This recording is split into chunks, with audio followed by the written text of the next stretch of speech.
Hey friends, how are you guys doing today? I hope you're doing so well, and I'm super excited to be back today with another video. Today, we're going to be talking about what things I would do differently if I were to start a reselling business in 2023. So we're about to head into the new year. A lot of people are thinking about starting up businesses or are early on in their journeys and are looking for advice, or maybe you're just interested in hearing all of the mistakes I've made that I would do differently if I could do it again. If so, today, this video is for you. This is a look at how I would structure my business, what I would do differently starting it this coming year, 2023. So make sure to give today's video a thumbs up and hit that subscribe button if you guys want to see more thrifting content and the like. But let's jump into some of these things that I would suggest doing, or things that are great ideas that I wish I would have done from the very beginning. So my very first tip, or very first thing that I would do to start a business this year, is start with what you have. Now, I'm glad that I kind of did this. This is how I started reselling in the first place. I got tired of taking my clothing to a buy-sell trade store or to Plato's Closet and just getting a few bucks for the pieces that I had spent good money for. So I started reselling with the pieces that I already had in my closet. And that's how I would suggest, if you are interested in reselling or if you're interested in starting a business like this, that's how I highly recommend that you start. Find things around your house and find things that you're interested in. If you are like me and you want to sell clothing or accessories or jewelry, then go look through your own closet. It's time to do a closet declutter, people. Go look through your closet, see the things that you're not wearing and that could potentially make you money. Those pieces that are just sitting around are the things that are your best place to start with your business, because you're not going to be paying out of pocket for anything. You've already paid for it, that money's gone, but you can still make money from things that you have lying around your house.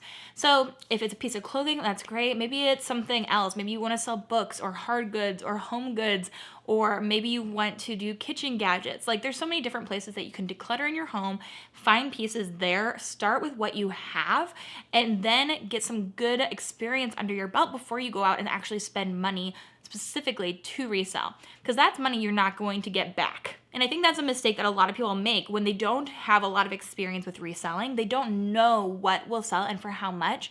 And so it can lead to a lot of lost money in the beginning.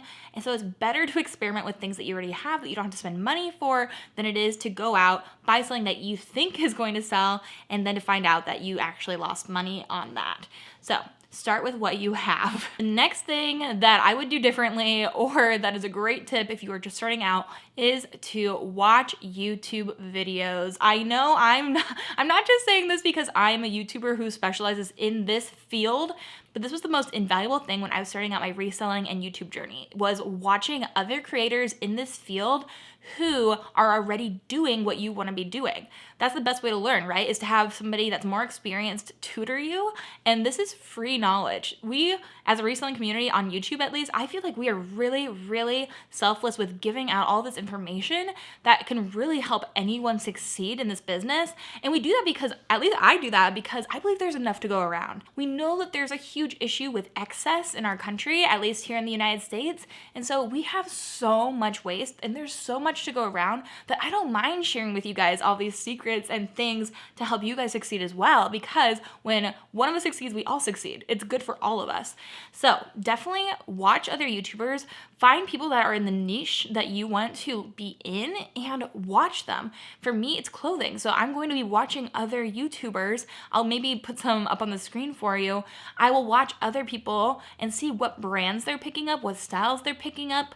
I'll look and watch YouTube videos that have nothing to do with reselling content, but will be about fashion, and I will know what is hot right now. And those are the things that I am paying attention to and learning about, so that when I finally do go out and spend money myself at the thrift store, I am really well versed in what is actually selling, or at least I have some background experience and more exposure to different brands that maybe I've never seen in person until that one moment where I need to know it at the thrift store. And I think this is also helpful too when you're just starting out in a reselling business, because if you're anything like me, brands that you think are nice are not always the ones that are going to resell for a lot of money. So you might come into reselling and think, oh, Madewell, that was one of my favorite brands before I started reselling. Madewell, oh, it's so expensive, it's so nice, it should resell really well. But then you find out that it doesn't actually sell for as much as you think it does. So like, coming in with these preconceived notions of what things are nice is not always helpful, because nice will have a different definition in the reselling community than it will in the retail community. So retail, something might cost a lot, but that doesn't necessarily mean that the resale value is the same. So that is something to be well aware of, is things that you come in thinking are nice, thinking are good, are not always the case. And so doing that research, watching other YouTube videos, being involved in the fashion community, especially for like clothing reselling, is incredibly important and something that people just don't do. So I would highly recommend not watching just only my videos, but definitely do that, but also watch some other people in this community who are sharing their invaluable knowledge with you for absolutely free. That is a great way to learn.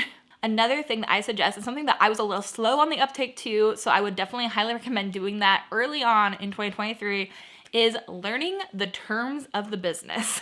So some of these are really kind of like standard. So you've heard the word BOLO probably, hopefully be on the lookout for. It's just like brands that are really nice and you want to be on the lookout for. Things like NWT or NWOT, things like that, which when you first start in the business, you're like, what in the heck does that mean? And then you realize, oh, new with tags, new without tags, things that communicate a lot to a buyer and seller without having to use tons and tons of words in your titles or in your descriptions. Those are important terms. So you want to be aware of all of the different acronyms or things like the bins. Those are what people in the community are going to refer to different things as. So just definitely, if you have questions, make sure to reach out and ask people. They want to tell you, they want to let you know what acronyms mean. And so definitely it's better to ask than to not know what any of these mean and waste your time writing things out or just not knowing exactly what people are talking about. Definitely ask questions. Now, this one is a huge thing I would do differently if I were starting in 2023 and something I would highly recommend. And that is to start reselling on both Poshmark and eBay at the same time. Now, when I first started reselling, I only did Poshmark, and I only did Poshmark for probably a solid year and a half before I introduced Mercari in as well. And that was only because my husband started doing Mercari. And then he was like, Bekah, we need to do more than one platform. And I was like, I guess.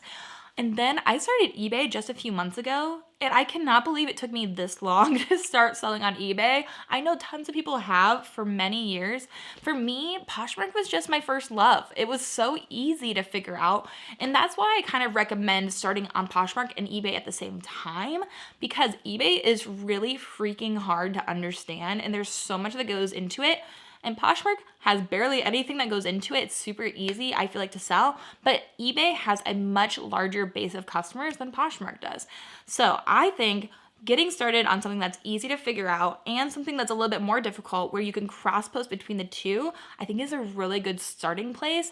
And also I think that getting started on eBay sooner rather than later and getting your store built up is a good practice. If it was me doing it again, I would start by listing on Poshmark, cross-posting to eBay, and just work on getting those two platforms really, really well understood and make my store look really nice on both places.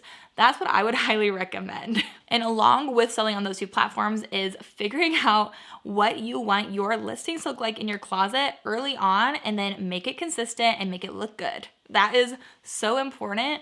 I started off with flat lays for all my items, so I would lay them down flat, and man, leaning over to take pictures of that was killing my back, so I couldn't maintain that. But I was very slow to change it because I wanted all my pictures to look the same. So what I do now is I have a little nail on my wall. I will literally just keep things on hangers and then hang it on my nail and then take pictures of it on the wall. And then I will white out the background of my first photo for all of my listings so that everything in my closet has a white background or is a stock photo for that first picture, which makes it look really sleek and really nice.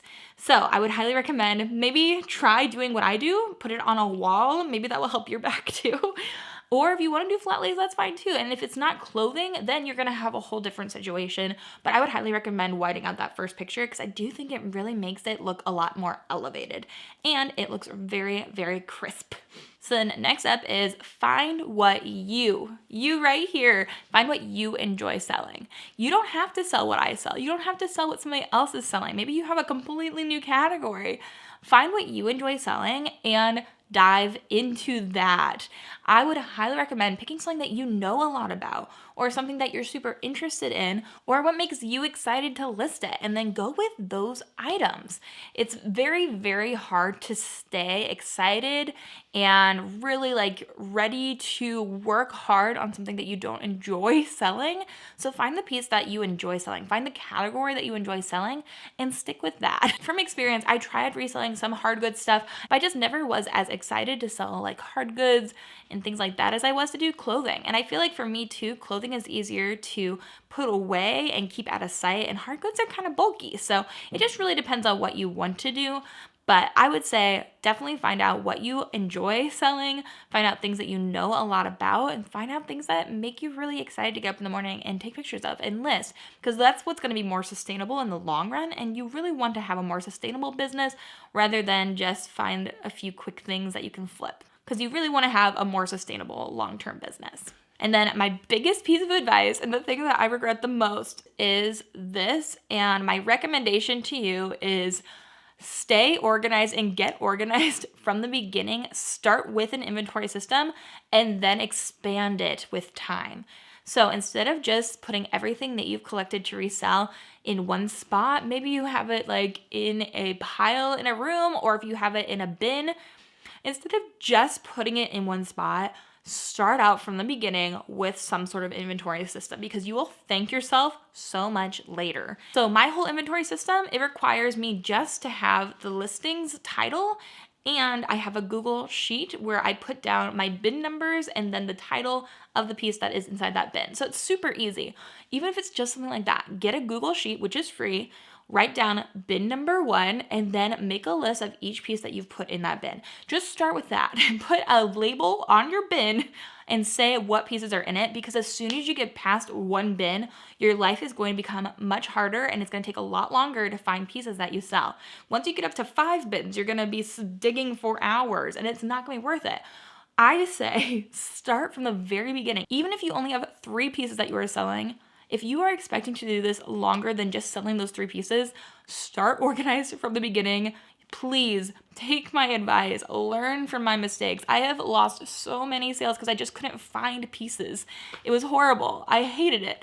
And there is nothing worse than the stress that rises up in your chest when you are looking for an item that you cannot find and you know you have a deadline of sending it out this very day. So yes, no matter how big or small your business is at this exact moment, start organized now from the very beginning. You will thank me later.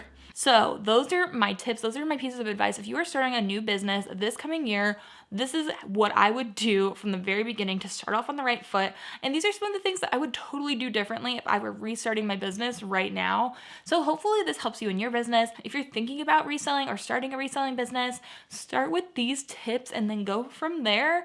I really think that these are some of the best things that you can do for yourself. Start with what you have. Start organized from the beginning. Figure out what you enjoy reselling and get really acquainted with the terms and learn from other YouTubers and other places where you can get free knowledge. It is so easy to learn about these things, especially when we have such a great community here on YouTube of resellers that are willing to share that information.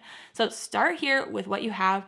I will link some of my favorite YouTubers to learn from in the description for you, and hopefully you guys find some of this information valuable. So thank you guys so much for watching. If you guys enjoyed today's video, make sure to give it a thumbs up and hit the subscribe button. But I hope you guys are having an amazing day. I hope you have an amazing rest of your day. And until the next video, bye.